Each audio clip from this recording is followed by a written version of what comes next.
नमस्ते। आप सभी का एजुकेशन साथी में बहुत बहुत स्वागत है। तो आज हम मूवमेंट बुक क्लास 9th का चैप्टर 10 पढ़ेंगे, द बेगर, जिसके राइटर हैं एंटोन चेखोव। ठीक है, तो सबसे पहले स्टार्ट करते हैं फर्स्ट पैरा से। Advocate Sergei is detained. तो यहाँ पे इसका मीन्स है कि जो वकील सर्जी है, वकील सर्जी को रोका जाता है, यानी कि जो यहाँ पे वकील सर्जी है उसे रोका जाता है। मीन्स दैट कि सर्जी यहाँ पे एक वकील है, यानी कि एक एडवोकेट है। अब उसे रोका जाता है, कैसे रोका जाता है ये देखते हैं। Advocate Sergei was detained by a beggar one day. एक दिन सर्जी को एक भिखारी ने रोक लिया था। The beggar was crying to have pity on him. भिखारी चिल्ला रहा था कि उस पर दया की जाए। ठीक है, भिखारी पर चिल्ला रहे थे। आपने देखा ये भिखारियाँ कैसे करते, भिखारीज कैसे करते हैं। He said that he had nothing to eat. वो कहता है उसके पास खाने को कुछ नहीं है। He had been a school teacher for 8 year. उसने कहा कि वो स्कूल टीचर था कितने सालों के लिए, 8 सालों के लिए। But he lost the place, पर उससे वो जॉब छिन गई थी, या वो जॉब उसके हाथ चली गई थी। The beggar is described. अब भिखारी का वर्णन किस प्रकार होता है, मतलब भिखारी को वो किस प्रकार का भिखारी है, भिखारी किस तरह दिख रहा है वो बताते हैं।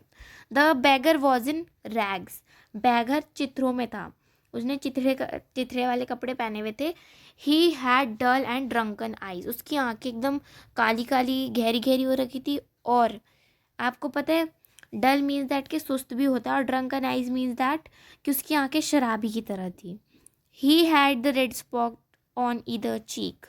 उसके गालों पर लाल निशान भी थे। He wore one high and one low shoes. ने एक ऊपर नीचा जूता पहना हुआ था। I hope कि आपको इतना समझ आया हो। Let's move to the next.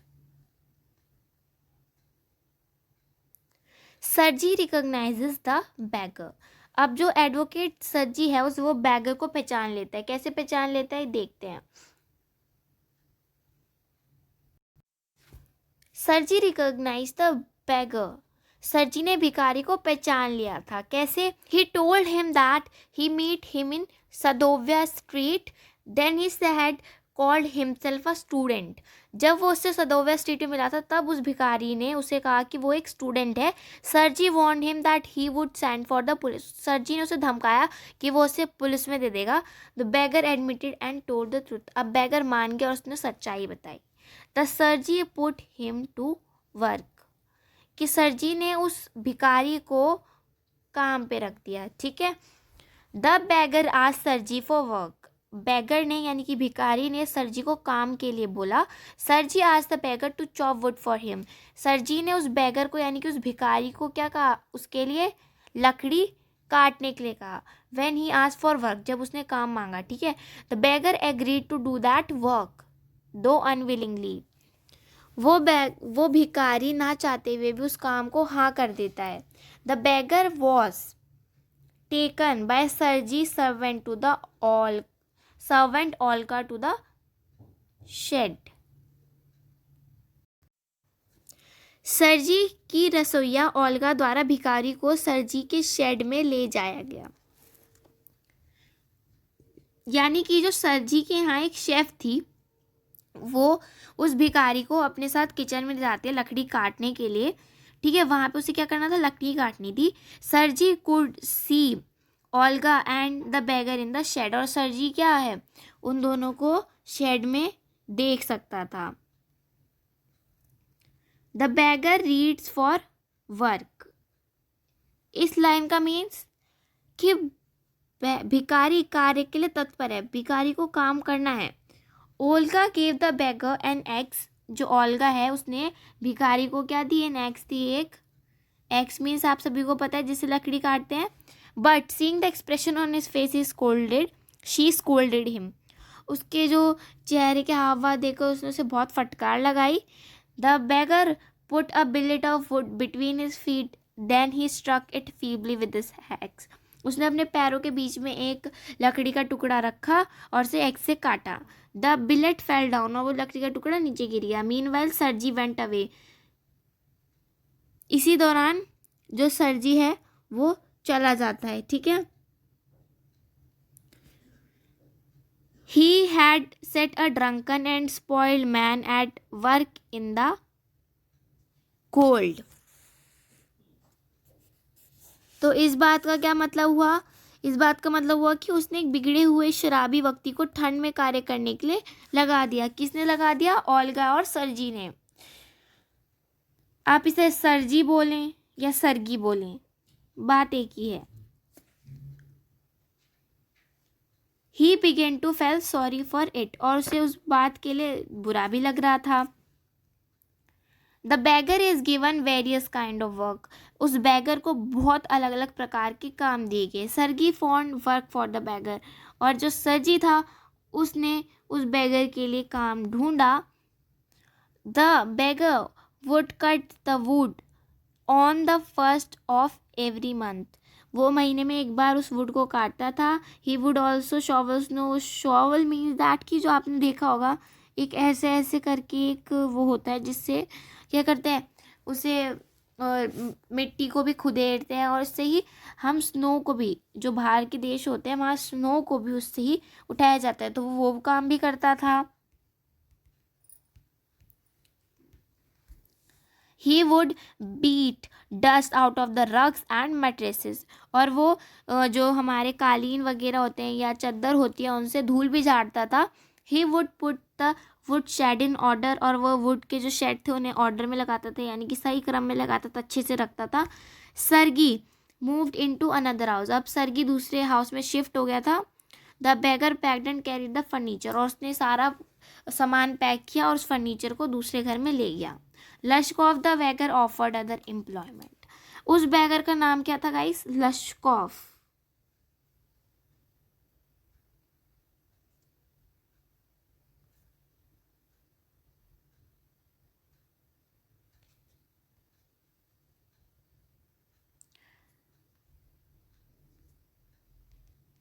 उस बैगर का नाम था लश्कोफ। तो Lushkoff the beggar was now offered another employment, अब उसे दूसरी जॉब भी मिली। Sergei asked him to go to his friend, Sergei ने उसे कहा कि वो उसके सर्गी के दोस्त के पास जाए।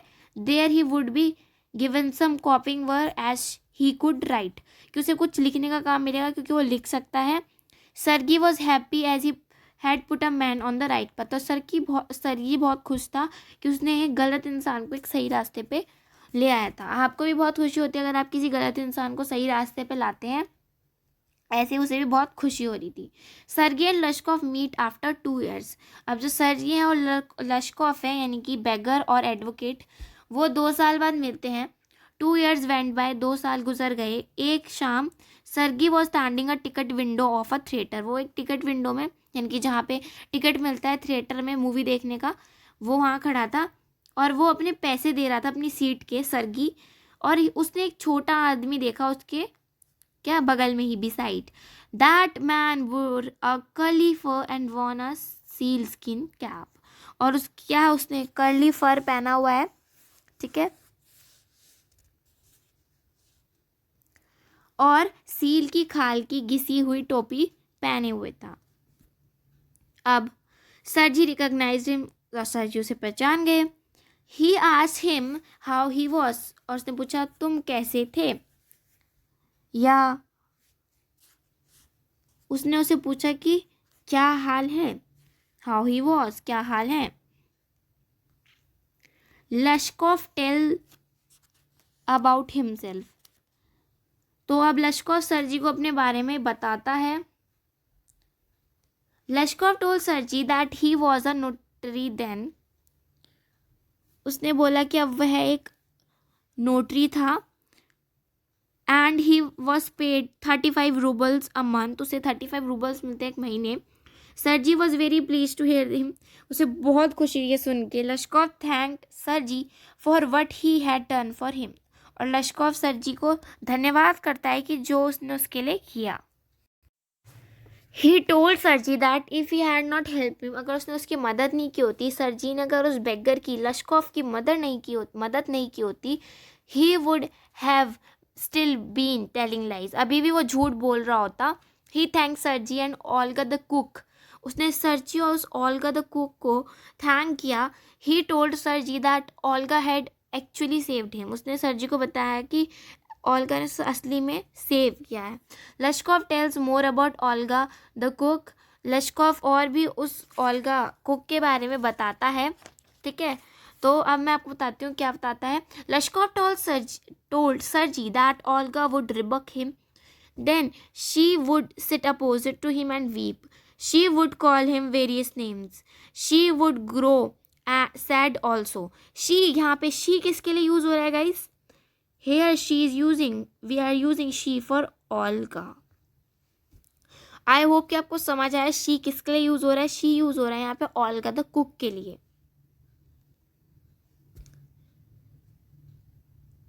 Then she would chop the wood for him. He amazed Sergi was by saying that he didn't chop a single strip of wood for him. Due to Olga's action, there came a change in his heart. He was set right by Olga and he won't forget her. He told Sergi that it was time for the bell and he departed to the gallery. लश्कोफ ने सर्जी को बताया कि Olga उसे डांटती फटकारती, तब वह उसके सामने बैठ जाती और रोती. वह उसे कई तरह की गाली देती, वह उदास भी हो जाती, फिर वह उसके लिए लकड़ियाँ फाड़ती, यानी कि वो सारी लकड़ियाँ उसके लिए वो ही चॉप करती थी. लश्कोफ यानी कि द बैगर कुछ नहीं करता था. उसने यह कहकर सर्जी को आश्चर्यचकित कर दिया कि उसने उसके लिए एक भी लकड़ी का टुकड़ा नहीं फाड़ा. ओल्गा के कार्य के कारण उसके दिल में परिवर्तन आ गया, यानी कि उसका जो हार्ट था वो चेंज हो गया. उसे ओल्गा ने ही ठीक किया और वह उसे कभी नहीं भूलेगा, और ओल्गा ने उसे सही रास्ते पर लाया और उसे कभी नहीं भूल सकता. उसने सर्जी को बताया कि घंटी बज गई है, यानी कि बेल बज चुकी है, और वह गैलरी की तरफ चले गया, यानी कि दे डिपार्टेड टू द गैलरी. तो guys this was the full explanation of this chapter. I hope कि आप सभी को the beggar chapter of movements of class 9th अच्छे से समझ आया. तो मिलते हैं नेक्स्ट वीडियो में, तब तक के लिए take care and bye bye. आप एजुकेशन साथी को सब्सक्राइब कीजिए, क्योंकि यहाँ पे हम नए वीडियोस लाते रहते हैं.